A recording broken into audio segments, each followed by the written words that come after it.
Shalom, jumpa kembali dalam program Inspirasi Maranatha. Program Inspirasi Maranatha merupakan program yang lahir dari hasil pengkajian dan penelitian atau tridharma dari para dosen Universitas Kristen Maranatha Bandung. Dan kita pada kesempatan ini akan belajar satu topik yang sangat dibutuhkan oleh setiap kita, yaitu tentang kepemimpinan. Dan kita akan sama-sama lebih dahulu dengan doa, dan mari kita datang kepada Tuhan. Bapak Surgawi yang Maha Baik, kami datang ke hadirat-Mu mengucap syukur bahwa kami diizinkan oleh Tuhan berperan sesuai dengan tugas kami. Dan peran kami tidak bisa terlepas dari prinsip kepemimpinan. Dan karena itu mampukanlah kami untuk memerankan tugas kepemimpinan dengan baik di tengah-tengah keluarga, pekerjaan, dalam relasi sosial, bahkan juga dalam lingkup yang lebih luas. Oleh karena itu Bapa, berikan pada kami Roh Kudus-Mu agar kami dapat menjadi seorang pemimpin yang sungguh-sungguh transformatif.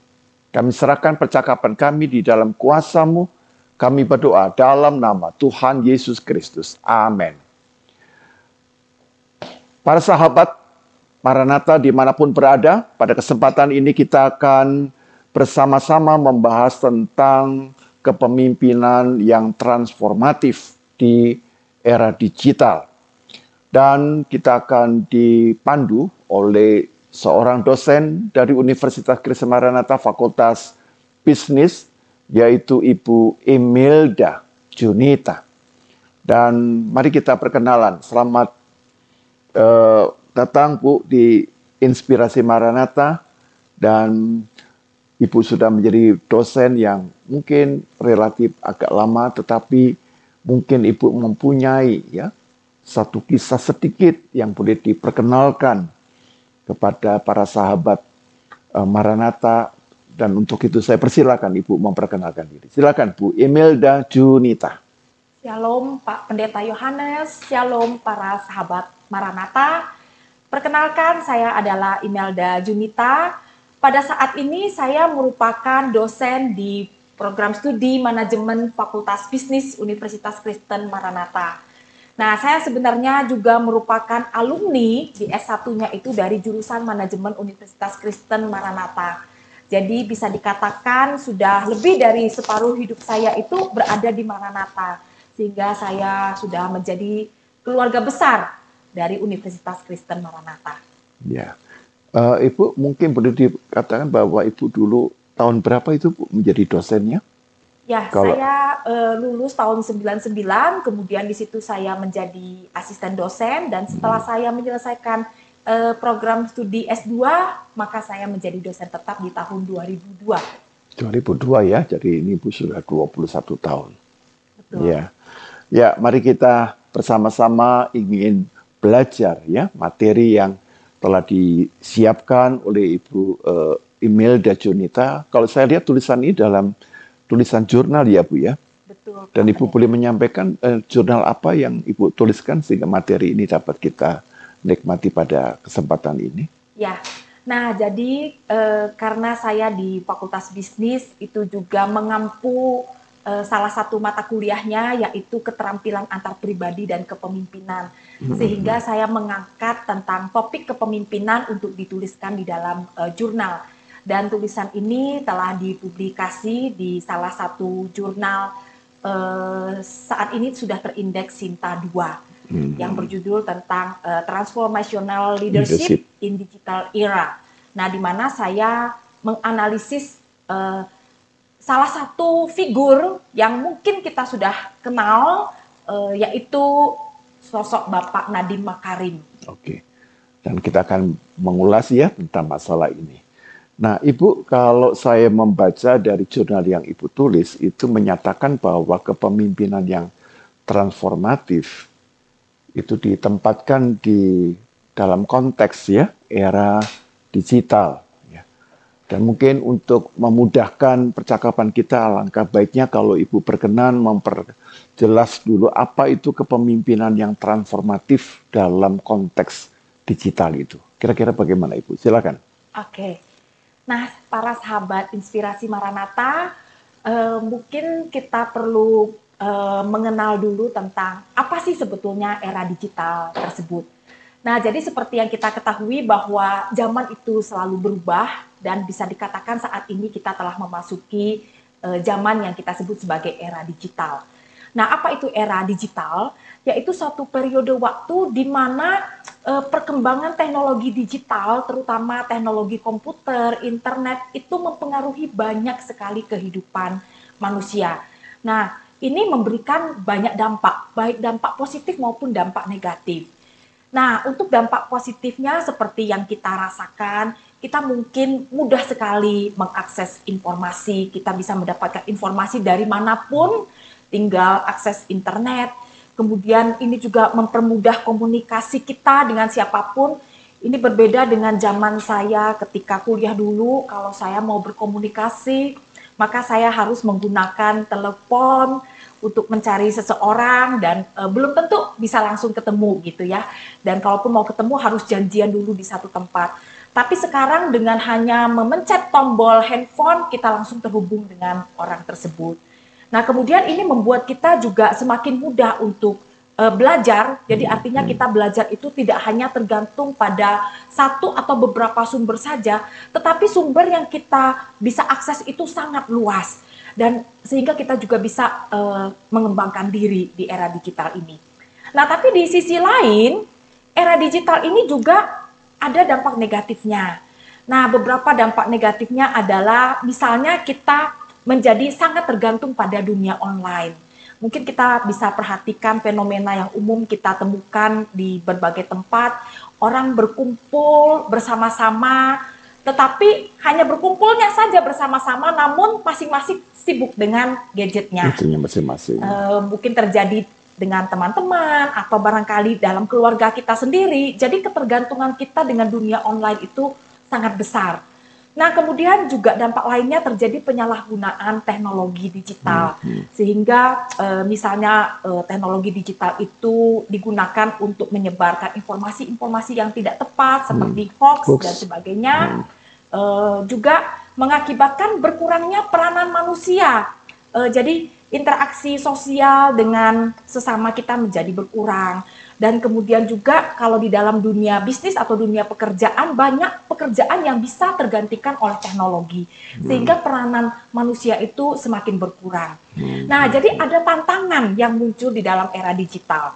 Nah, inilah yang mengakibatkan bahwa perlu kepemimpinan itu tetap relevan. Ya, jadi kepemimpinan itu tetap relevan meskipun zaman telah berubah.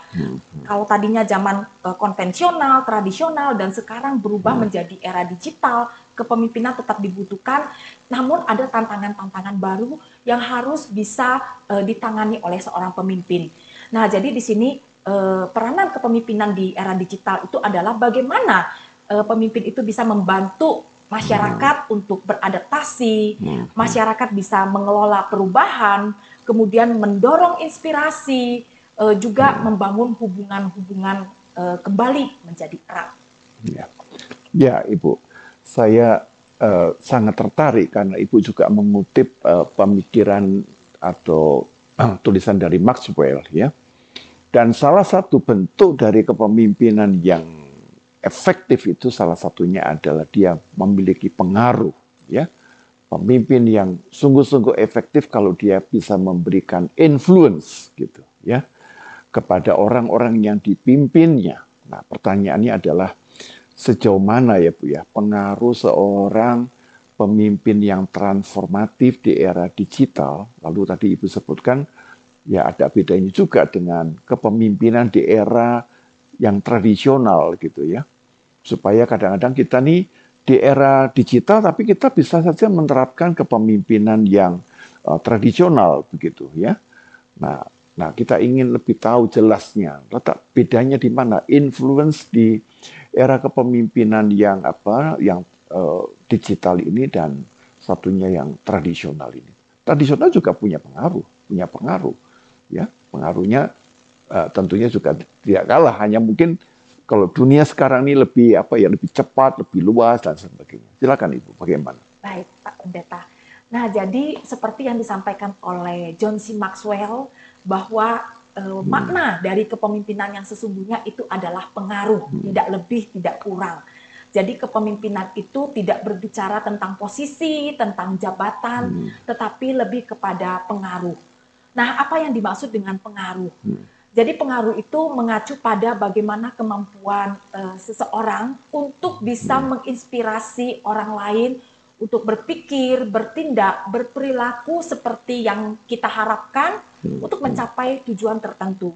Sehingga orang lain yang terpengaruh itu artinya ia akan berpikir, bertindak dengan cara yang diharapkan oleh sang pemimpin tanpa adanya tekanan, tanpa adanya paksaan. Tapi ia akan bertindak dan berpikir, berperilaku seperti yang diinginkan oleh pemimpin itu secara sukarela. Karena ia terinspirasi, oh ya benar ya, yang dilakukan oleh pemimpin itu, ia akan mengikutinya secara sukarela. Nah, jadi itu yang kita sebut sebagai pengaruh. Nah, berbicara tentang era digital maupun era konvensional, sebetulnya makna pengaruh itu tetap sama, artinya seorang pemimpin itu tetap bisa memberikan pengaruh, baik itu di era tradisional atau konvensional maupun di era digital. Hanya mungkin saat ini praktiknya yang barangkali bisa berbeda. Kalau dulu di era konvensional atau di era digital, di mana pengaruh dari teknologi informasi itu mungkin belum banyak menyentuh aspek kehidupan manusia. Pemimpin bisa berinteraksi secara langsung dengan para pengikutnya, maka di sini pengaruh itu bisa dimunculkan oleh seorang pemimpin dengan banyak memberikan keteladanan, dengan bersama-sama untuk melakukan sesuatu bersama para pengikutnya. Nah, kita ambil contoh misalnya di zaman dulu perjuangan kemerdekaan, bagaimana misalnya Jenderal Sudirman yang mengajak para pengikutnya untuk melawan penjajah. Nah, di situ beliau terjun langsung. Beliau tidak hanya memerintah atau menyuruh-nyuruh saja anak buahnya untuk maju berperang, tetapi beliau ikut merasakan kesulitan, tantangan dalam menghadapi penjajah. Nah, di situ para pengikutnya akan melihat, oh ya, para pemimpin saya itu rela untuk bersama-sama berjuang. Ia tidak meninggalkan kita, tapi ia bersama-sama merangkul kita, sehingga para pengikutnya pun menjadi terpengaruh untuk mengikuti beliau. Nah, lalu bagaimana dengan era digital? Mungkin interaksi langsung atau interaksi personal antara pemimpin dengan pengikutnya itu tidak seperti dulu. Intensif seperti dahulu. Betul, tidak seerat atau intensif seperti dahulu karena adanya pengaruh teknologi informasi tadi. Nah, di sini bagaimana pemimpin bisa mempengaruhi para pengikutnya? Yaitu salah satunya adalah dengan tetap menginspirasi, memotivasi, tetapi di sini dibutuhkan satu inovasi. Nah, jadi dengan menggunakan terobosan-terobosan, kreativitas dan inovasi, seorang pemimpin mengembangkan para pengikutnya. Disitulah ia bisa memberikan pengaruh.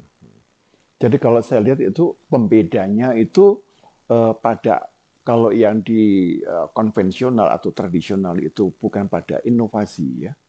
Tapi kalau pada digital itu kepemimpinan ya pasti ada teladannya, tapi ada unsur inovasinya. Betul. Jadi inovasi itu bisa ada satu pengembangan yang lebih kreatif. Betul. Ya. Jadi ada macam-macam segmen yang dia lihat dan dia bisa temukan, lalu di situ dia berikan, lalu memberikan pencerahan ataupun inspirasi kepada orang-orang yang dipimpinnya. Betul sekali. Begitu ya Bu ya, maksudnya. Betul sekali, Pak Pendeta. Nah, saya kira ini sangat menarik ya, bahwa kadang-kadang kita ini di kehidupan keluarga punya keteladanan, tapi anak-anak itu kenapa tidak bisa mengikuti dengan dengan serius begitu? Karena kemungkinan orang tua ini atau kita semua atau mungkin saya juga tidak bisa memberikan ya keteladanan yang inovatif ya. Dan memang ini tantangan kita semua ya, kita sebagai orang tua ya. Tidak boleh kalah dengan generasi kita ini. Kita harus menolong mereka, kita harus menjadi pemimpin yang pasti harus punya keteladanan, berarti keteladanan itu ada integritas, Tetapi tidak cukup. Mari kita juga tambahkan, kita lengkapi dengan kemampuan inovatif ya. Dan mau tidak mau kita harus belajar. Ya, setiap kita harus belajar tanpa terkecuali siapapun juga ya. Nah, baik Ibu. Lalu saya sangat tertarik sekali bahwa di dalam tulisan Ibu itu membedakan antara model kepemimpinan transaksional ya, transaksional leadership dengan transformative leadership ya.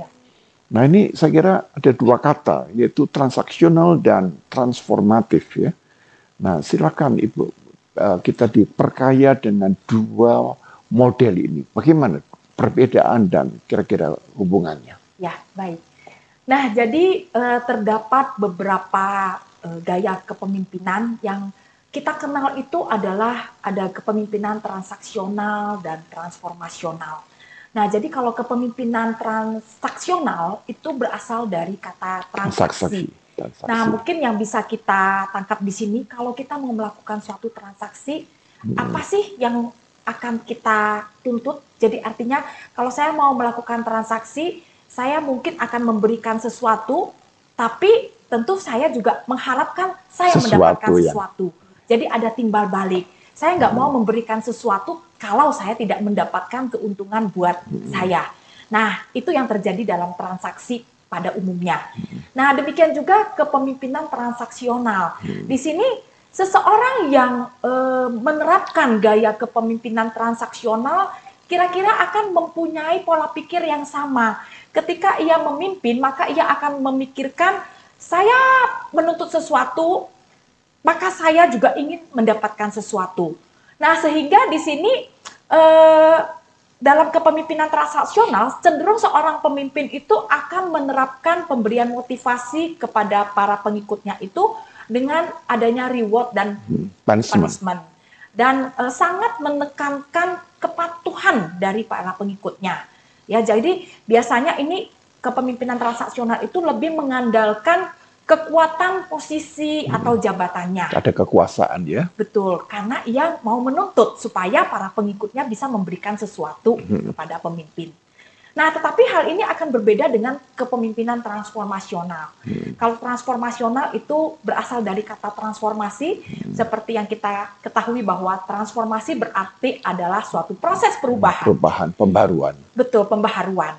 Nah, jadi ini pemimpin yang menerapkan gaya kepemimpinan transformasional, ia akan lebih berfokus pada bagaimana mentransformasikan dirinya bersama-sama dengan individu lainnya atau misalnya dalam lingkup organisasi, menginspirasi, memotivasi supaya bersama-sama dengan pengikutnya itu bisa mengembangkan potensi terbaik yang dimiliki bersama.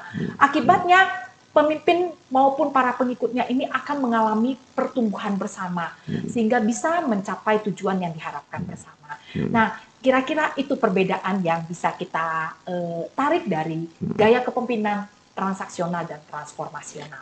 Ya, Ibu. Hanya kalau seandainya kita misalnya ya ada seorang yang diberi jabatan kepemimpinan, anggap aja dia menjadi direktur ataukah direktur utama atau presidir, atau mungkin jabatan rektor, atau jabatan yang lain yang tinggi. Ya. Itu kadang-kadang kan situasi itu juga berpengaruh ya Bu ya. Misalnya ada situasi di mana satu tahap dia tidak bisa langsung kepada yang transformatif. Ya, tapi mungkin dia berpikir, saya butuh waktu untuk ke sana. Jadi saya akan terapkan yang transaksional tadi. Ya. Jadi ada reward and punishment gitu ya.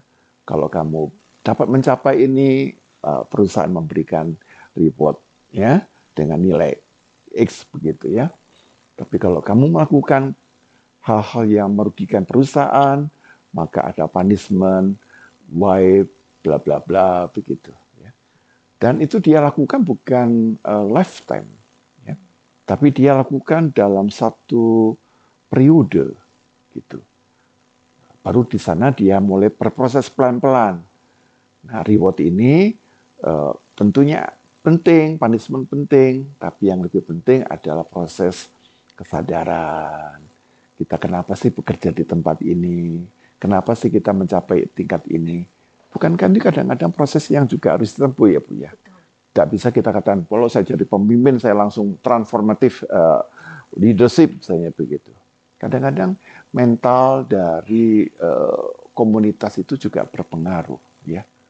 Jadi kalau saya lihat di Indonesia masih pengaruh dari kolonialisme ya dan feodalisme itu kadang-kadang masih dibutuhkan ya reward and punishment itu.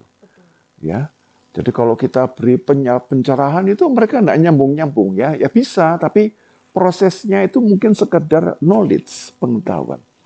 Pada yang disebutkan dengan transformatif ini kalau saya tangkap dari Ibu sampaikan ini menyangkut bukan hanya knowledge tapi memang hatinya itu memang ingin itu ya melakukan sesuatu yang benar dan ada proses pembaruan begitu. Apakah benar Bu ya Pak pemikiran yang saya sampaikan ini sekedar saya mau melihat ya, gitu. Kira-kira bagaimana itu? Betul sekali Pak Pendeta.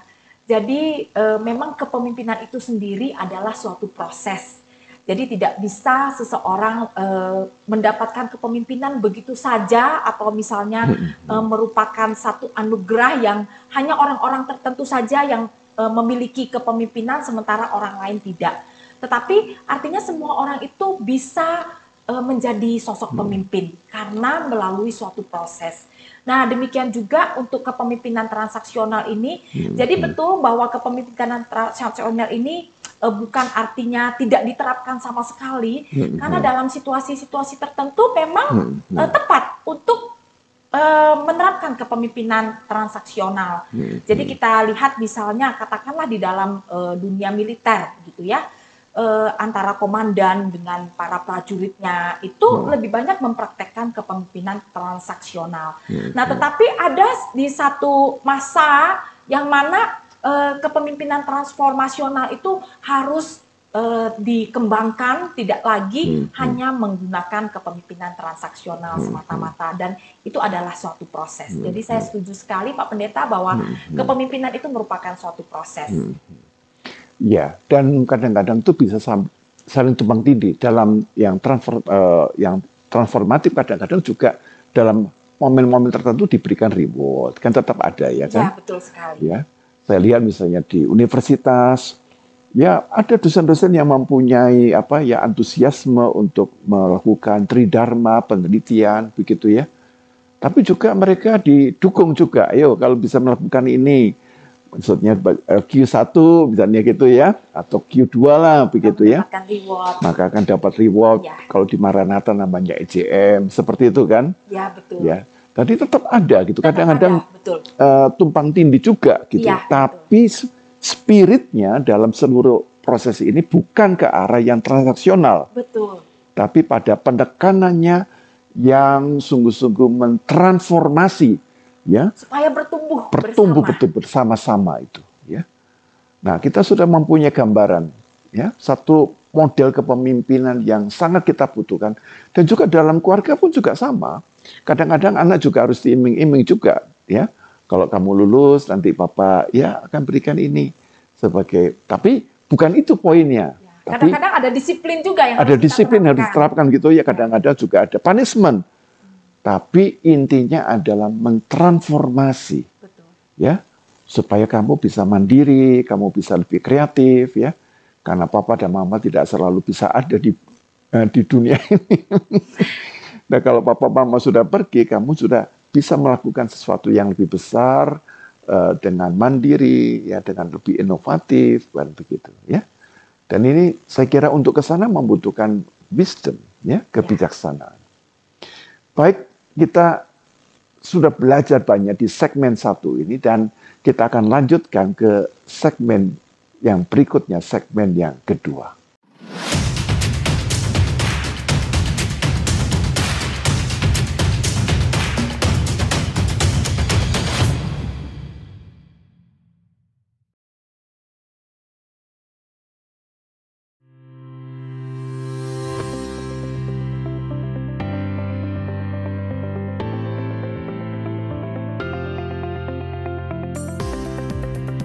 Faculty of Business will provide an extraordinary learning experience supported by highly competent and qualified lecturers.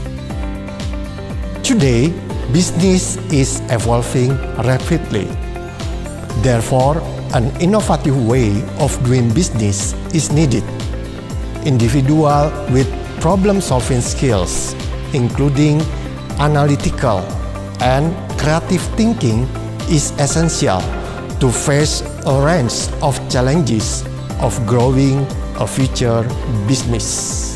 Our business faculty offers a unique way to educating and developing a future leaders who can add Christian values to their society.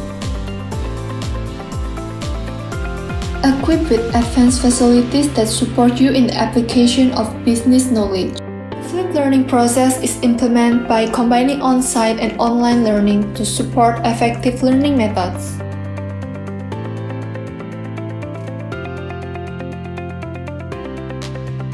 The flipped learning process will familiarize you with active discussion, especially about business science, which often occurs in the real business world.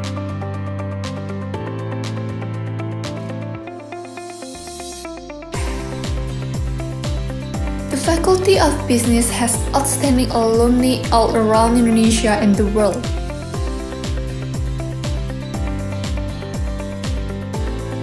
Let's start the journey with us today and be ready for tomorrow.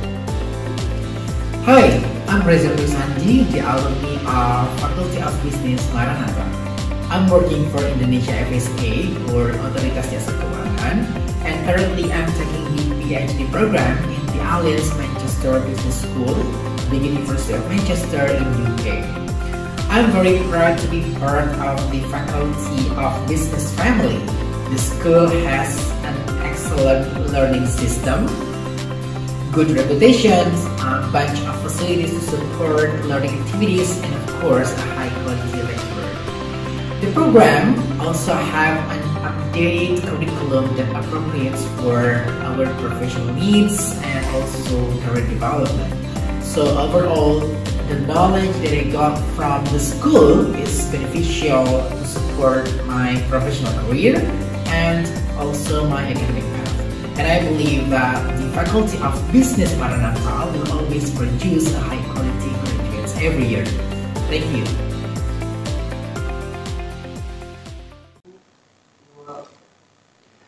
Jumpa kembali di dalam segmen yang kedua dari program Inspirasi Maranatha. Kita masih bersama dengan Ibu Imelda Junita dari Fakultas Bisnis UK Maranatha, di mana kita masih mau belajar tentang kepemimpinan yang transformatif. Nah, izinkan saya melanjutkan Ibu ya, bahwa di dalam era kita itu harus lebih kuat, lebih dominan kepada model kepemimpinan yang transformatif ya. Dan saya tahu bahwa untuk ke sana itu tidak bisa hanya sekedar kita belajar ide-ide, pemikiran, begitu ya. Atau karena pemikiran atau informasi itu berlimpah dan kita sampai belajar, sampai kita tidak tahu lagi ini mana yang harus saya lebih dahulukan, begitu kan. Nah, tetapi kalau saya membayangkan, saya bisa mentransformasi orang lain jikalau saya terlebih dahulu mengalami transformasi. Nah, saya kira letak masalah dalam kepemimpinan di sini, Bu. Kita seringkali ingin memimpin, membarui banyak orang di sekeliling kita, mengubah komunitas kita. Tapi kadang-kadang kita ada blind spot, ya, ada titik buta ketika kita dalam melihat diri kita. Nah, kira-kira proses apa yang harus dilakukan agar terjadi satu kematangan di dalam transformative leadership itu, agar kita juga menjadi pemimpin yang katakan Maxwell itu bisa mempunyai pengaruh yang betul-betul teladan, tapi juga ada unsur inovatif. Silakan Ibu. Ya, baik. Jadi betul sekali seperti yang telah dikemukakan oleh Pak Pendeta, bahwa kita tidak mungkin memimpin orang lain atau memimpin lingkup yang lebih besar sebelum kita memimpin diri sendiri. Jadi yang pertama kali kita pimpin itu adalah diri sendiri. Nah, kalau kita telah mampu memimpin diri sendiri, barulah kita bisa mengembangkan ke lingkup yang lebih luas lagi, misalnya memimpin sekelompok orang, kemudian lebih luas lagi mungkin memimpin keluarga, memimpin organisasi, bahkan hingga lingkup yang lebih luas lagi sampai memimpin suatu negara yang banyak, orang-orangnya banyak. Nah, ketika kita memimpin diri sendiri, mungkin kalau saya bisa menyambungkan dengan konteks yang pernah disampaikan juga oleh Stephen R. Covey bahwa bagaimana kita memimpin diri sendiri. Ya? Salah satunya adalah dengan menerapkan 7 kebiasaan, Seven Habit of Highly Effective People.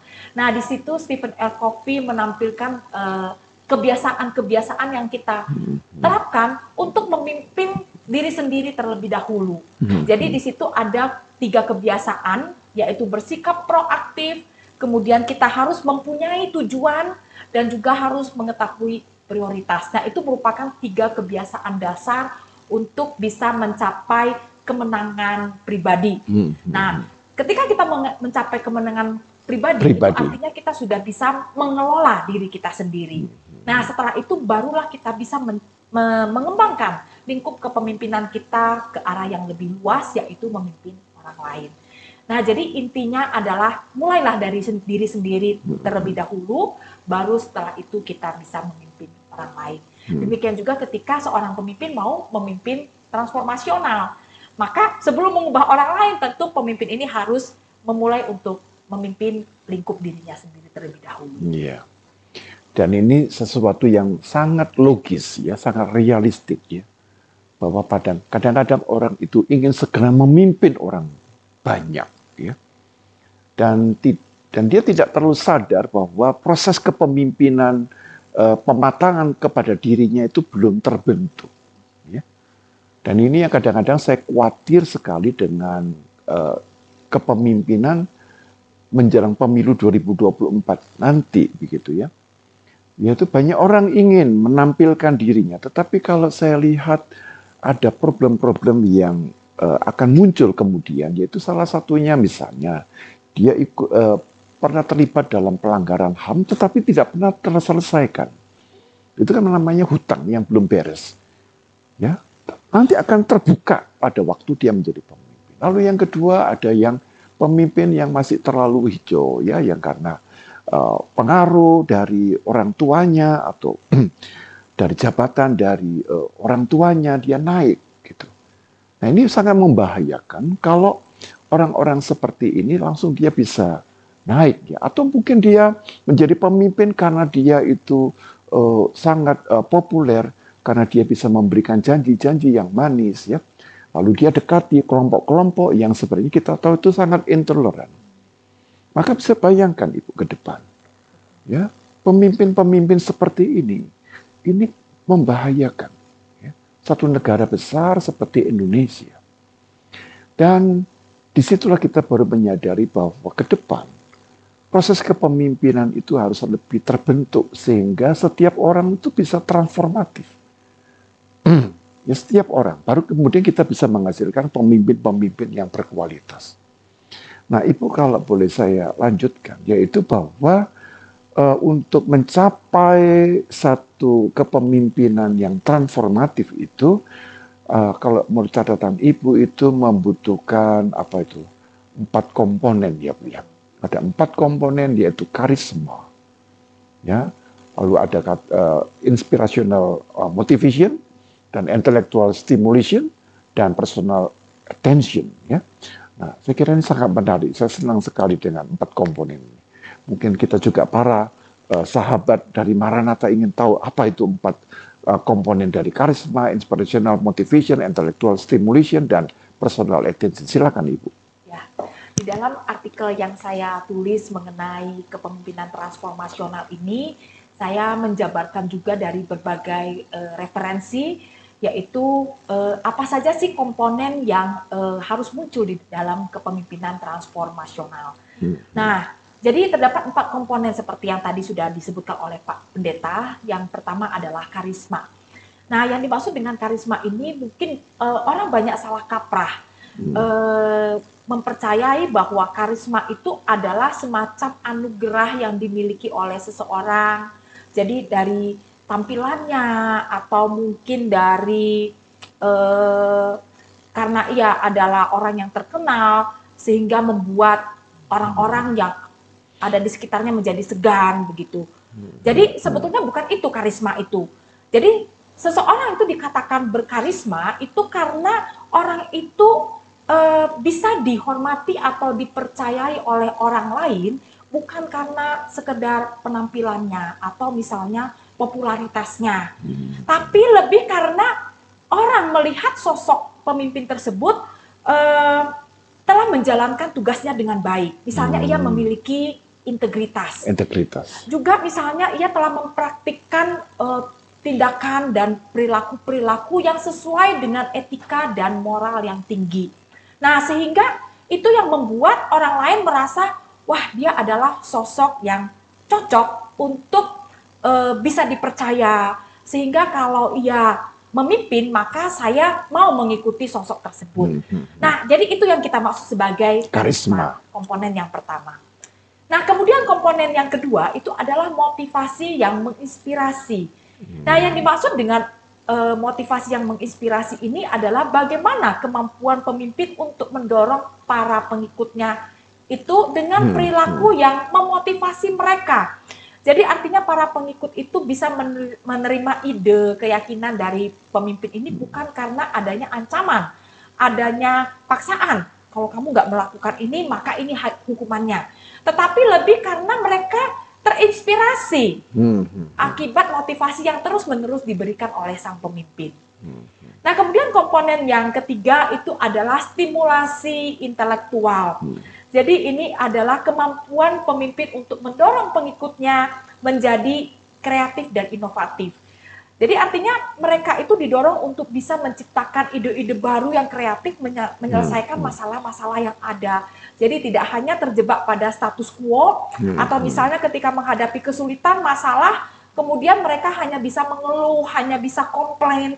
Tapi artinya didorong supaya mereka mencari bagaimana dong solusi-solusi kreatif dan inovatif. Dan yang terakhir adalah komponen perhatian pribadi.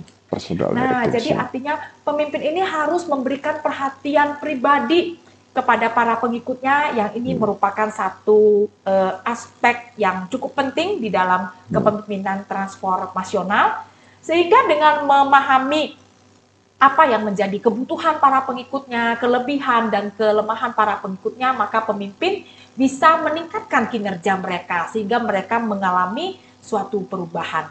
Nah, kira-kira itu 4 komponen yang harus muncul di dalam kepemimpinan transformasional. Ya, ini saya kira 4 komponen ini berlaku juga buat kita ya Bu ya. Kita juga butuh karisma, bukan karena kita punya darah biru, oh darah kita sih merah semua gitu kan. Tapi darah biru mengatakan saya dari bangsawan, jadi kemudian dia punya merasa punya hak prerogatif untuk mengatakan sesuatu atau bersikap sesuatu. Tidak. Karisma berkaitan dengan integritas. Ya? Apakah orangnya kredibel? Walaupun kamu dari manapun, kalau tidak kredibel, tidak punya integritas, ya sudah jangan banyak mencoba menjelaskan kepada kita itu. Ya. Nah demikian pula di dalam motivasi yang menginspirasi. Ya. Nah kita seringkali juga memberi motivasi. Ayo kamu harus belajar, tapi tidak menginspirasi gitu kan. Ayo kamu harus rajin, ya kan begitu. Jangan sampai kamu tinggal, kamu tidak lulus. Memberi motivasi, tapi kita tidak menginspirasi. Nah, saya percaya bahwa menginspirasi adalah pekerjaan dari Tuhan kita. Karena itu kita meminta seperti Salomo, berikanlah saya hikmat. Kemudian yang ketiga adalah Ibu yang katakan tadi, bagian yang berkaitan dengan intelektual, menstimulasi intelektual. Jadi kita ini harus melatih anak didik kita ini juga berpikir kritis gitu. Jangan yes man gitu ya. Dan kadang-kadang saya ada kecenderungan dari satu institusi itu yes man. Dia tidak berani mengatakan keberatan pemikirannya. Bahkan kalau dikatakan wah ini jadi musuh saya ini. Ya, orang berpikir kritis bukan musuh. kita harus bersyukur bahwa ada orang-orang yang kritis. Ya. Dan kita paling sulit itu mengkritisi seorang teman, itu paling sulit. Ya, kita sungkan gitu ya. Dan tentunya pasti personal attention, perhatian pribadi itu penting. Ya. Bukan hanya pada waktu ulang tahun, kok kamu kelihatannya susah, apa yang sedang terjadi, ya. Lalu kemudian apa yang bisa kami bantu, ya. Kalau nggak bisa bantu, ya saya mau doakan aja deh. Nah, itu kan salah satu bentuk, ya Bu ya. Nah, ini membentuk kita menjadi seorang pemimpin yang transformatif itu. Nah, Ibu, izinkan saya melanjutkan bahwa dalam praktek hidup sehari-hari, ya Bu ya. Tadi kan teorinya begitu ya Bu ya. Tapi dalam hidup sehari-hari kan sangat tidak mudah ya Bu ya. Untuk mempraktekkan apa yang kita omongkan, yang kita ketahui tadi, ini semuanya bagus deh gitu ya. Karena kadang-kadang orang itu tidak memiliki karisma ya, dia merasa saya tidak punya karisma, dalam arti apa ya, saya ini orang biasa-biasa saja. Antara integritas atau tidak saya tidak tahu, pokoknya saya hanya tahu bahwa saya berlaku jujur gitu aja. Tapi tidak tahu itu namanya integritas, tidak tahu. Apalagi saya tidak bisa menggabungkan bagaimana motivasi yang inspiratif itu ya. Nah, kalau Ibu ya sebagai dosen yang juga menghadapi mahasiswa ini ya, kira-kira supaya lebih mendarat itu kira-kira Ibu akan menyampaikan apa gitu ya, supaya yang 4 komponen yang bagus itu menjadi, oh ternyata begitu ya Bu ya, apa yang itu yang harus kami lakukan. Kira-kira bagaimana Bu Imelda? Ya, baik. Jadi memang seperti yang kita ketahui juga bahwa kepemimpinan itu adalah satu proses. Jadi tidak mungkin seseorang itu langsung menjadi sosok pemimpin transformasional yang sempurna, kemudian kita langsung memiliki keempat komponen tadi, memiliki karisma, bisa memotivasi secara inspirasional dan sebagainya. Nah, tetapi memang itu merupakan satu proses. Sehingga apa yang perlu kita lakukan di sini adalah kita harus mengembangkan diri. Nah, mengembangkan diri bagaimana caranya? Tentu kita bisa dengan banyak membaca bacaan-bacaan yang inspiratif, kisah-kisah hidup atau pengalaman-pengalaman dari para pemimpin inspirasional yang kita kenal di sekitar kita. Kemudian juga kita selain membaca buku-buku tersebut, kita berusaha untuk punya komitmen untuk mempraktikkannya gitu ya, walaupun banyak kesalahan-kesalahan yang dulu pernah kita lakukan, tapi sekarang kita tahu bahwa oh ternyata itu tidak benar, maka saya harus berubah menjadi yang lebih baik. Nah, maka kita harus selalu konsisten saja untuk mempraktikkan itu di dalam kegiatan kita sehari-hari. Jadi artinya sebagai manusia itu kita hidup itu memang harus selalu belajar, selalu mengembangkan diri. Nah, selalu mengembangkan hal-hal yang memang menuju ke arah yang lebih baik. Saya pikir itu proses yang bisa kita lakukan.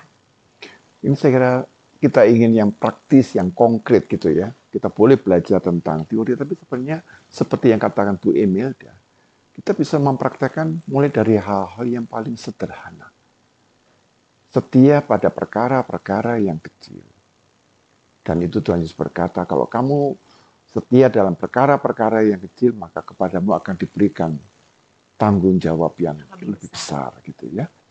Dan ini kadang-kadang kita abaikan ya, kecil-kecil tadi ya. Misalnya tepat waktu, 2, kita punya sikap disiplin pada diri kita, jangan mendisiplinkan orang, pokoknya saya mendisiplinkan diri sendiri gitu kan. Kemudian saya selalu menggunakan waktu dengan baik, lalu orang melihat begitu ya. Nah kita kadang-kadang ceroboh, lalu kita, ayo kamu harus rajin, kamu harus ada kita ceroboh. Ya. Mulai dari diri kita. Kalau hal-hal kecil itu sudah kita bangun, maka terjadi satu perubahan. Orang lain juga akan melihat gitu. Betul sekali. Ya. Ternyata apa yang kita lakukan dengan rutin, ya, yang kecil dan yang baik itu, ternyata orang lain juga akan lihat. Tapi sebaliknya, sepandai-pandainya kita ini menutupi ya, kekurangan dan kelemahan-kelemahan kita, orang lain juga akan membaca. Gitu. Nah, jadi manusia dalam makhluk yang saling menerjemahkan dan membaca satu dengan yang lain. Betul ya, Bu ya? Betul. Nah, karena itu mari kita menghayati itu ya, supaya kewibawaannya atau karisma orang tua itu betul-betul influence. Ya. Orang tua jangan hanya berbicara, dosen juga jangan berbicara. Mari kita buktikan dalam hal-hal yang paling kecil. Dan ternyata itu sangat powerful. Ya. Nah, Ibu, saya sangat tertarik juga karena dalam jurnal itu Ibu secara khusus itu menyoroti fokus pada seorang figur ya, kepemimpinan yang transformatif. Dalam hal ini adalah Pak Nadiem Makarim, yang bukan karena dia menterinya, tapi karena dia juga berhasil membuat program bisnis Gojek, ya Bu. Nah, nanti dalam konteks ini kita akan bahas dalam segmen yang ketiga. Bapak, Ibu, dan Saudara sekalian, jangan lupa saksikan Inspirasi Maranatha setiap hari Senin pukul 7 malam di platform YouTube Universitas Kristen Maranatha dan bisa juga diakses melalui platform YouTube Maranatha Ice Dream Studio. Bapak, Ibu, dan Saudara sekalian, jangan lupa juga saksikan Ice Podcast dengan host terkece kita, Bapak Pendeta Hariman, di platform YouTube Ice Dream Studio setiap hari Selasa pukul 7 malam.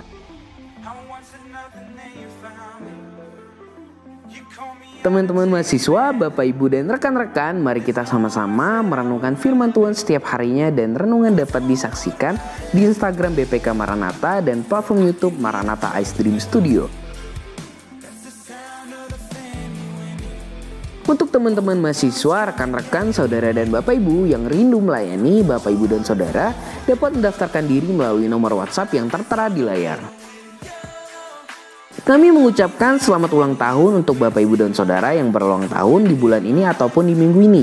Kiranya Tuhan memberikan sukacita, berkat yang melimpah, serta damai sejahtera yang daripada Tuhan. Kami juga mengajak Bapak, Ibu, dan Saudara yang memiliki keinginan untuk pelayanan di bidang suara. Bapak, Ibu, dan Saudara bisa ikut latihan Seraphim Choir setiap hari Selasa pukul 3 sore di Studio Seraphim GWM lantai 1. Jangan lupa untuk hadir kembali ya di Maranatha Fellowship minggu depan di tempat dan jam yang sama. Mari Bapak, Ibu, dan Saudara, kita membangun iman tidak hanya melalui renungan dan ibadah, tetapi juga sharing dengan sesama melalui program cell group. Apabila ada hal yang ingin ditanyakan, dapat menghubungi nomor WhatsApp di bawah ini atau bisa langsung datang ke Badan Pelayanan Kerohanian di AP lantai 2.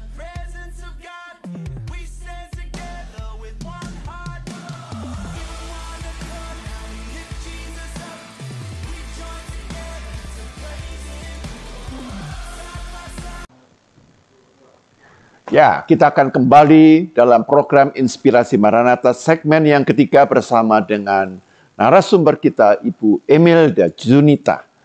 Nah, kita masih dalam kaitan kepemimpinan yang transformatif. Nah, Ibu, tadi kita telah singgung sedikit bahwa Ibu dalam tulisan itu menyoroti satu figur dari kepemimpinan yang transformatif, yaitu sosok Bapak Nadiem Makarim. Ya.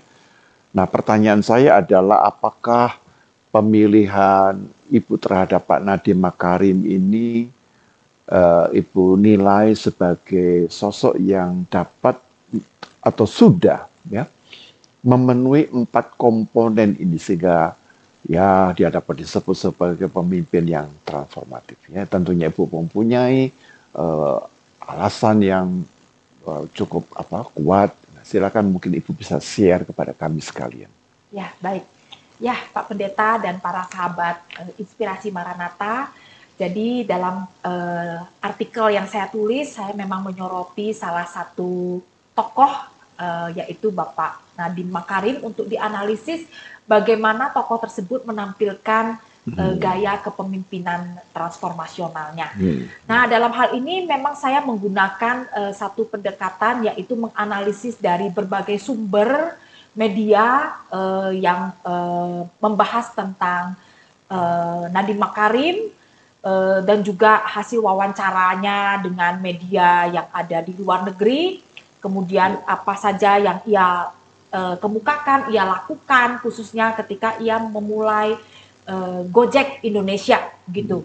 Nah, dari kajian terhadap berbagai berita, informasi, hasil wawancara tersebut. Nah, disitulah saya mencoba menangkap poin-poin apa sih yang menjadi pemikiran, apa yang sudah dilakukan oleh Bapak Nadiem Makarim, sehingga di situ terlihat bahwa Bapak Nadiem Makarim ini menampilkan kepemimpinan transformasional. Nah, jadi kalau kita lihat di sini ada perbedaan antara kepemimpinan transaksional dan transformasional. Mungkin saya bisa menyoroti bagian kepemimpinan transformasional. Nah, beberapa cirinya adalah kalau kepemimpinan transformasional itu adalah pemimpin yang mengubah situasi, sedangkan kepemimpinan transaksional ia hanya bekerja di dalam situasi yang ada. Nah, bisa kita lihat salah satu contoh yang dipraktikkan oleh Bapak Nadiem Makarim. Jadi ketika beliau itu sebelum memulai Gojek, beliau itu mungkin seperti masyarakat pada umumnya yang tinggal di Jakarta menghadapi keluhan yaitu kemacetan. Kemacetan, kemudian beliau lebih suka menggunakan ojek pada masa itu untuk supaya lebih mudah melawan arus kemacetan tadi, supaya tiba di satu tempat itu lebih cepat gitu ya, daripada menggunakan mobil pribadi. Jadi beliau lebih suka menggunakan ojek. Nah, tetapi kemudian beliau mengamati situasinya, wah nggak enak ya kalau misalnya harus naik ojek ini, beliau harus jalan dulu ke satu tempat, cari tukang ojeknya gitu ya. Kadang-kadang ada, kadang-kadang enggak. Kemudian demikian juga dari sisi tukang ojeknya, beliau sering mengobrol gitu ya, tukang ojek ini mungkin akan mendapatkan penghasilan atau ramai penumpang di saat-saat tertentu saja gitu ya, misalnya di jam orang-orang akan berangkat kerja atau di jam pulang. Nah, sisanya mereka nganggur gitu ya. Nah, padahal mungkin mereka juga dibutuhkan. Nah, namun ketika dibutuhkan ini orang nggak bisa mengakses mereka. Nah, jadi ada situasi seperti itu yang dihadapi oleh masyarakat Jakarta pada umumnya. Nah, kalau kita berbicara tentang sosok kepemimpinan transaksional, barangkali seorang pemimpin transaksional itu akan lebih cenderung mengeluh, komplain, barangkali akan memprotes pemerintah. Wah, pemerintah nggak becus nih, nggak bisa mengatasi kemacetan. Ya, pemerintah nggak becus nih, karena nggak bisa menyediakan sistem transportasi publik yang nyaman, cepat dijangkau. Barangkali hanya terpaku di dalam situasi yang ada saja dan kemudian menerima keterbatasan yang ada, kemudian sibuk untuk mengkomplain tanpa melakukan apapun. Nah, tetapi di sini sosok kepemimpinan transformasional yang ditampilkan oleh Nadiem Makarim adalah beliau mencoba untuk mengubah situasi, mengubah apa yang bisa ia lakukan, yaitu dengan menerapkan tadi inovatif, kreativitas. Beliau mulai memikirkan gimana ya supaya Gojek ini, ojek pada saat itu bisa memberikan kontribusi, jadi artinya secara kehidupan pribadi mereka lebih terbantukan, penghasilan mereka bisa meningkat, karena tidak hanya mengandalkan dari penumpang yang datang mencari mereka atau kebetulan ketemu saja, dan di sisi lain masyarakat secara umum bisa terbantukan dengan kehadiran mereka. Nah, maka ia mulai menciptakan satu sistem. Nah, sistem itulah yang kita kenal sebagai Gojek saat ini. Nah, kita bisa bayangkan dengan adanya Gojek saat ini, masyarakat itu sangat-sangat terbantukan. Ketika kita membutuhkan transportasi, kita tinggal mengambil aplikasi, tinggal pencet, dan kemudian akan datang. Berapa menit lagi datang. Ya, jadi dari sisi para driver Gojek sendiri, mereka lapangan kerja yang mereka dapatkan itu menjadi semakin luas. Banyak orang-orang yang tadinya menganggur, tapi dengan keberadaan Gojek, mereka bisa memanfaatkan itu menjadi driver Gojek sehingga mereka mendapatkan penghasilan juga, bisa menghidupi keluarga mereka. Di sisi lain, masyarakat yang membutuhkan itu sangat terbantukan dengan kehadiran para driver Gojek. Mereka bisa mengakses transportasi lebih cepat, bahkan lebih dari itu. Yang ketika mereka membutuhkan sesuatu, membeli obat misalnya, maka mereka bisa memanfaatkan jasa Gojek. Nah, jadi di sini kita lihat bahwa ada tujuan-tujuan luhur atau nilai-nilai tertentu, nilai-nilai yang lebih dari sekadar mencari profit yang dilihat oleh Mas Nadiem Makarim.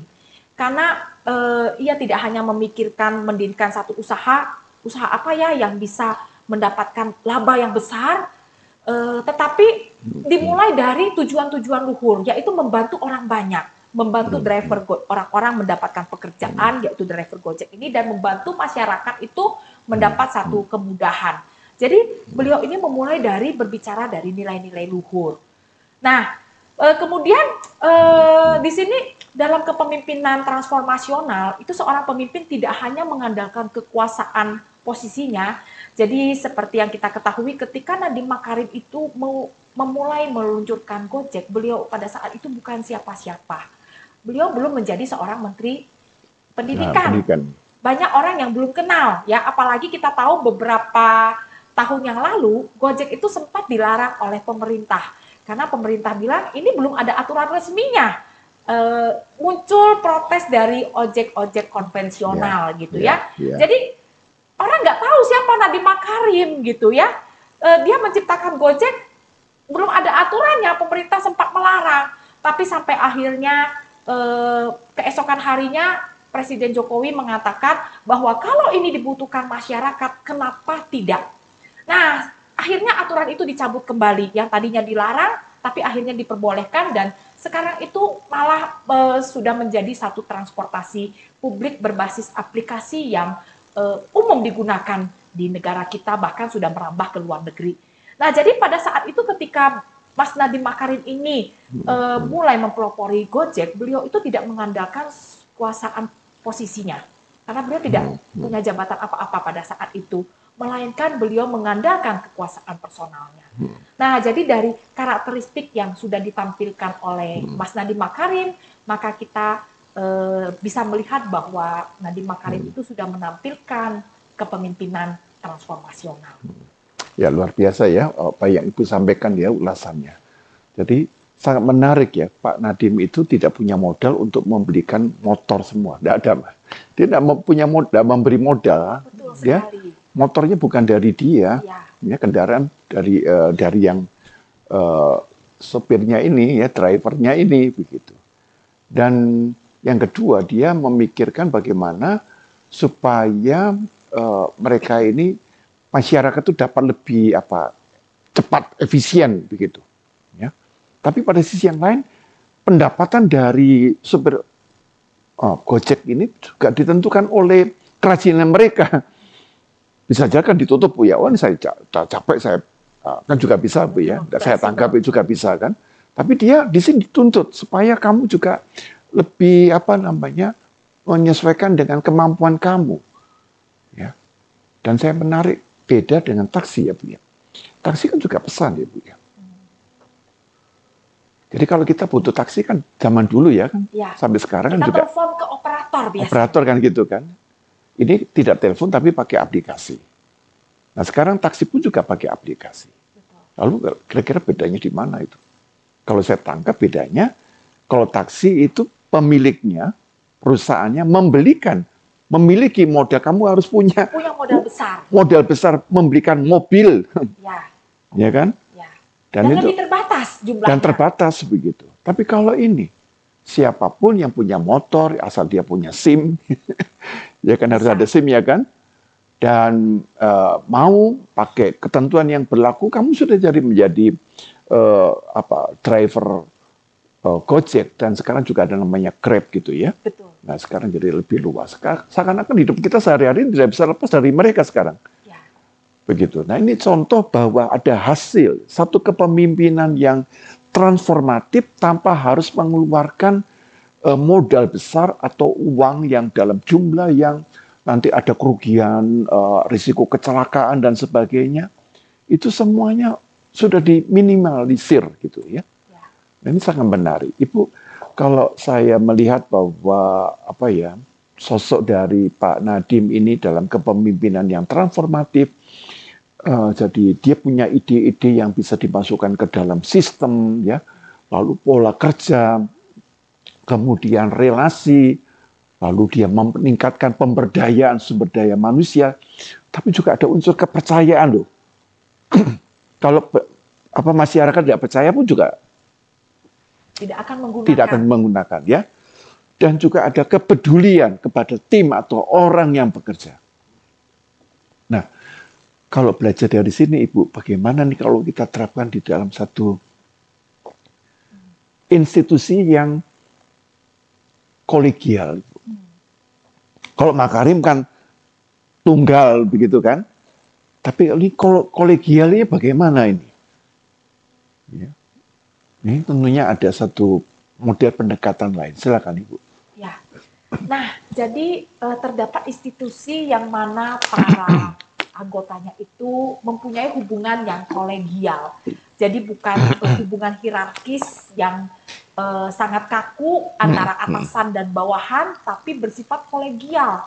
Nah, institusi semacam itu mungkin bisa kita lihat contohnya pada universitas. Universitas itu adalah salah satu contoh institusi yang mana para anggotanya itu mempunyai hubungan yang lebih kolegial ketimbang hierarkis antara atasan dan bawahan. Nah, jadi antara dosen misalnya dengan para pimpinan itu bukan sebagai atasan dan bawahan, tapi sebagai kolega. Hanya barangkali berbeda dalam wewenang dan tanggung jawabnya saja. Tetapi kita itu sama sebetulnya, kita itu sama-sama kolega. Nah, justru disinilah kepemimpinan transformasional itu lebih tepat untuk diterapkan. Karena kalau di dalam kepemimpinan transaksional itu lebih mengandalkan kekuasaan posisi, tetapi kalau di dalam kepemimpinan transformasional kita lebih mengandalkan kekuasaan dari masing-masing personal.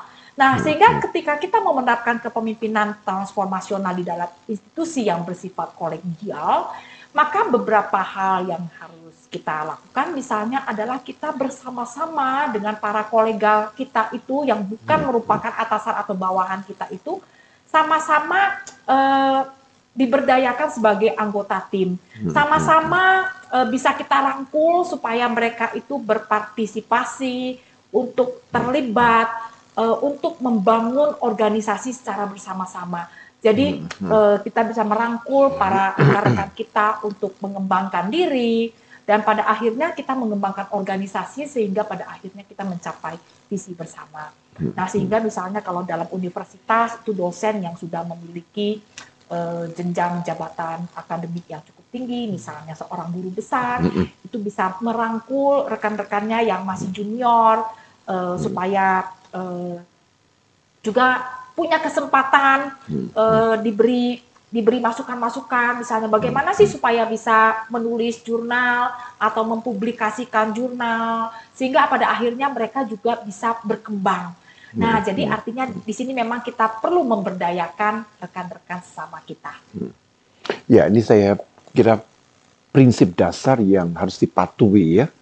Bagaimana kepemimpinan kolegial itu bisa menjadi satu kekuatan kalau kita bisa sehati, ya, sepikir, seperasaan, ya. Tidak merasa bahwa kita ini senior dan junior, kita sedang bersama-sama mengerjakan satu proyek atau satu visi yang luhur, jadi kita mau kerjakan bareng-bareng, begitu. Dan untuk ke sana memang dibutuhkan satu kualitas rohani, ya, satu kualitas spiritual, gitu ya. Karena tidak selalu ada orang yang misalnya pada jenjang yang tinggi itu kemudian dia mau merangkul. Nah, dia merasa kalau saya sudah tinggi ya saya tolong dirangkul dong, gitu. Ya. Jadi ada kadang-kadang sindrom ya yang dijumpai, ya. Dan saya bersyukur bahwa di Maranatha tidak saya lihat ya, tetapi saya pernah bertemu dengan seorang dosen di satu perguruan tinggi, dia menceritakan bahwa saya ini menjadi doktor itu saya trauma sekali. Karena apa, Pak? Karena dosen pembimbing saya ini, guru profesor saya ini aneh gitu. Anehnya tuh gini. Jadi jam pembimbingan via Zoom atau via telepon itu tidak menggunakan waktu yang wajar. Bukan jam kerja gitu ya. Tapi jam yang dia mau. Jadi dia bilang, nanti pembimbingan jam 3 pagi. Gitu. Dan itu terjadi. Lalu dia selalu pasang alarm dan dia ingin tepat waktu. Gitu. Tapi pada suatu hari, dia itu ketiduran. Jadi umumnya jam 3 pagi atau setengah 4 pagi dia ketiduran baru sadar itu 4:30 pagi. Dan dia minta maaf. Tetapi di situ dia betul-betul ditekan ya, dan tanda petik dibully. Jadi dia tuh trauma. Gitu.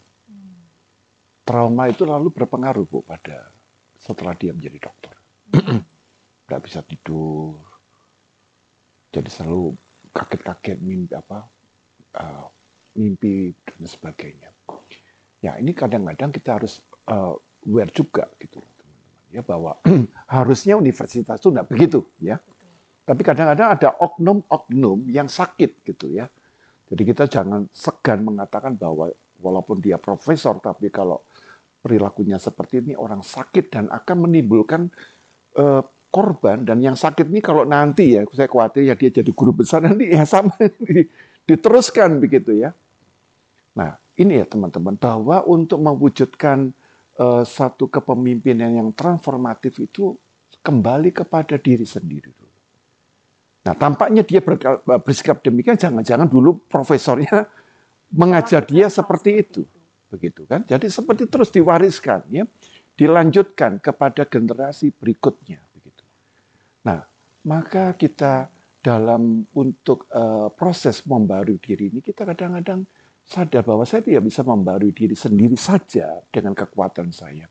Saya membutuhkan Allah, saya membutuhkan Kristus, saya membutuhkan Roh Kudus. Ya. Supaya kita sadar bahwa kita manusia yang berdosa, kita membutuhkan campur tangan ya, pertolongan, intervensi ilahi itu dalam hidup kita. Ini tanggapan saya nih ya, untuk melihat itu persoalan yang real. Saya pernah jumpa ini dan memang betul-betul, tolong Pak Pendeta doakan saya. Saya sudah 2 tahun ini saya tidak bisa tidur dengan baik. aduh, ya sayang sekali. Nah Ibu, ini Bu ya, di dalam tantangan era digital ini memang kita lihat bahwa walaupun ini digital, tapi kemampuan untuk kolaborasi itu tidak bisa diabaikan gitu. Bahkan sekarang nih kemampuan kolaborasi itu yang sangat utama. Tidak bisa hanya kepemimpinan tunggal. Ya. Sehingga dalam bekerja sama ini bisa kita menghasilkan transformasi. Transformasi apa? Transformasi bersama. Nah, pertanyaannya begini Bu, apakah model ya Bu ya, kepemimpinan yang transformatif di era digital ini bisa terhambat ya oleh kadang-kadang kolega-kolega yang tidak kooperatif gitu. Ya kan Bu, kita maunya kooperatif, tapi kadang-kadang tidak selalu kooperatif. Ya, antara dosen gitu ya, kadang-kadang ada yang tidak mau ya, individualistis ya. Baru mau kontak kalau nanti dia pas butuh. Ya. Yang disebut kolega kan bukan hanya dosen, tapi juga kita bersama-sama ada karyawan juga. Ya. Bahkan kita ingin bahwa tidak adalah perbedaan dosen, guru besar, rektor, wakil rektor, atau dekan, ataupun juga nanti karyawan, ya kita ini sama-sama. Apa itu keluarga besar misalnya. Tapi kadang-kadang kan kita jumpai orang-orang yang tidak kooperatif. Ya. Nah, kadang-kadang ini terus mengganggu gitu ya, terus mengganggu yang baik gitu ya. Kalau mengganggu sekali-sekali nggak apa-apa deh. Tapi kalau mengganggu dalam setiap langkah, ya kadang-kadang kan begitu ya. Bisa dosen, bisa karyawan, ya. Nah, kira-kira apa Ibu punya ya satu pengalaman untuk terus bagaimana nyikapi itu ya. Kalau di antara kita ada yang bisa menghadapi kondisi tidak ada kooperatif, ya tidak banyak sih 1-2 orang, tapi itu mengganggu begitu. Kira-kira bagaimana Ibu? Pak Pendeta, jadi betul sekali bahwa seringkali situasi ideal yang kita harapkan itu ternyata tidak terjadi gitu ya.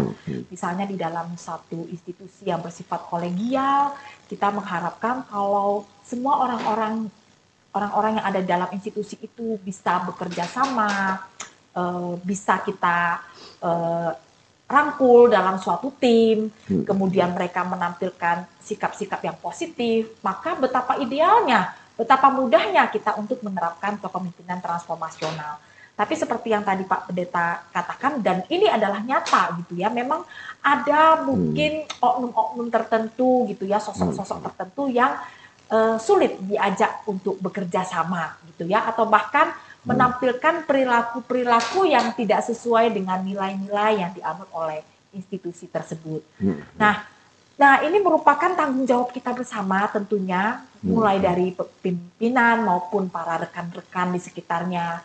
Ya, dari pimpinan itu terus-menerus mengingatkan tentang nilai-nilai yang dianut oleh institusi, misalnya di dalam berbagai forum-forum, dalam berbagai perkumpulan-perkumpulan, dalam berbagai ibadah misalnya, supaya terus diingatkan akan nilai-nilai yang kita anut. Nah, kemudian sebagai teman-teman juga barangkali kita harus saling berusaha untuk menampilkan perilaku-perilaku yang positif, yang sesuai dengan nilai-nilai yang dianut oleh institusi.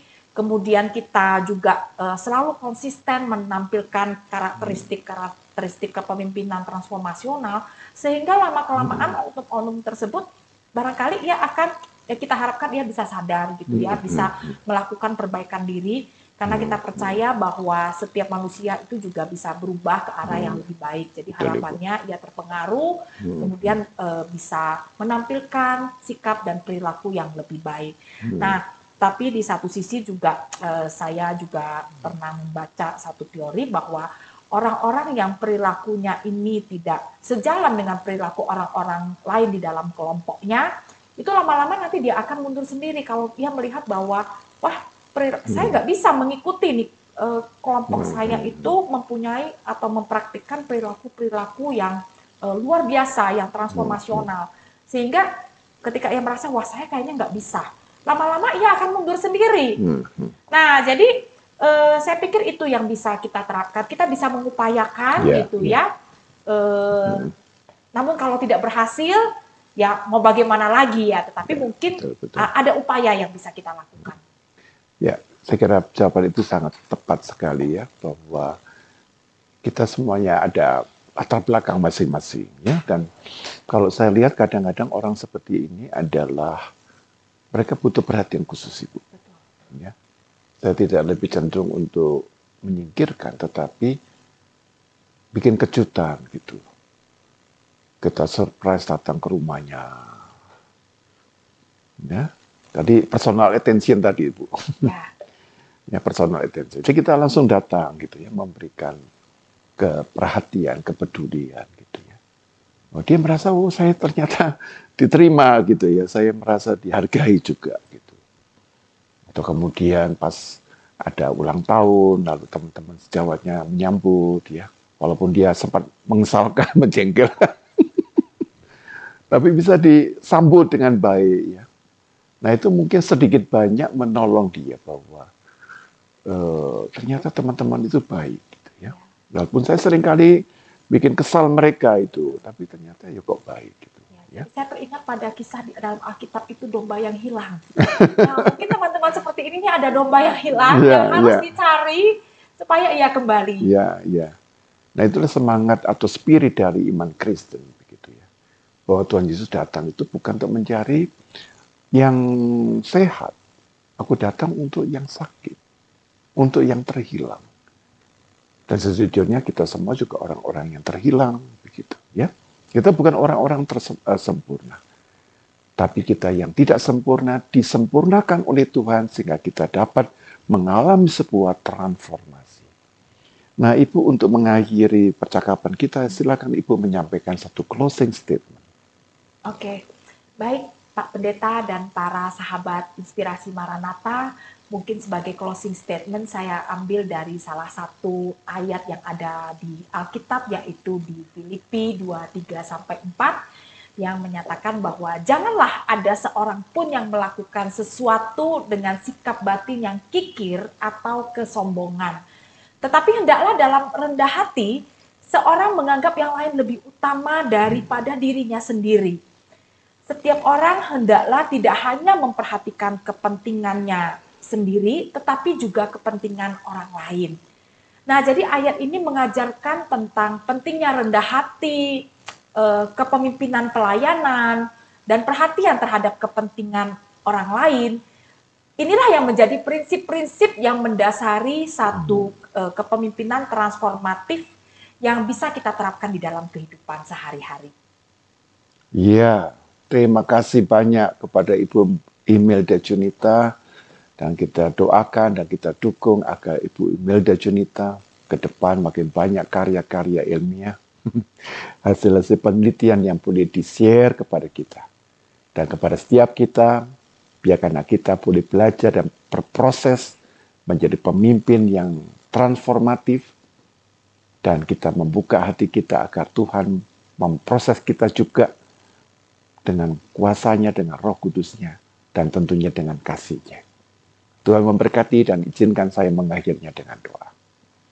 Terima kasih Bapak Surgawi, kami telah boleh belajar bersama tentang makna kepemimpinan yang transformatif.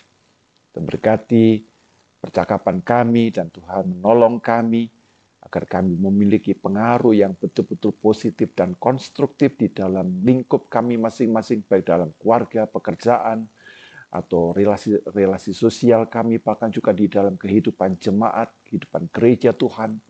Kami doakan untuk Ibu Imelda Junita agar Engkau melengkapi Ibu Imelda dengan kasih karunia-Mu, dan berkati dalam setiap karya yang dia lakukan, dan Tuhan memberikan kepada Bu Imelda satu karunia yang juga menolong dia menginspirasi banyak orang menjadi pemimpin yang transformatif.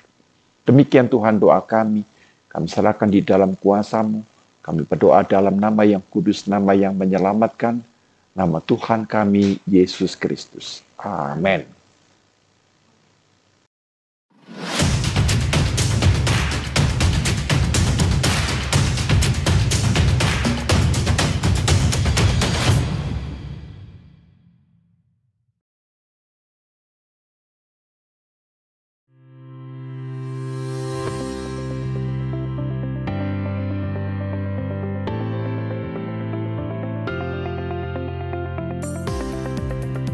Faculty of Business will provide an extraordinary learning experience supported by highly competent and qualified lecturers.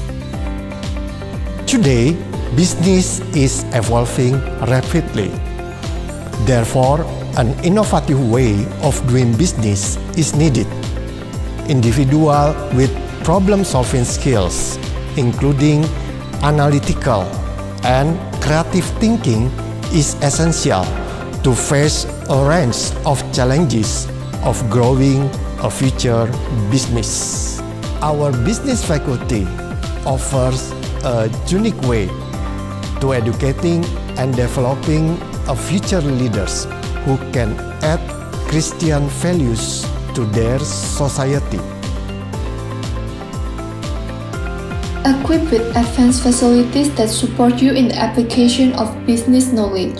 Flipped learning process is implemented by combining on-site and online learning to support effective learning methods.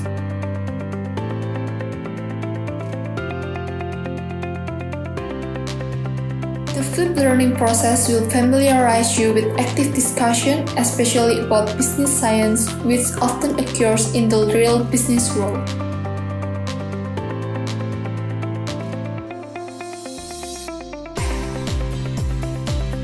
The Faculty of Business has outstanding alumni all around Indonesia and the world.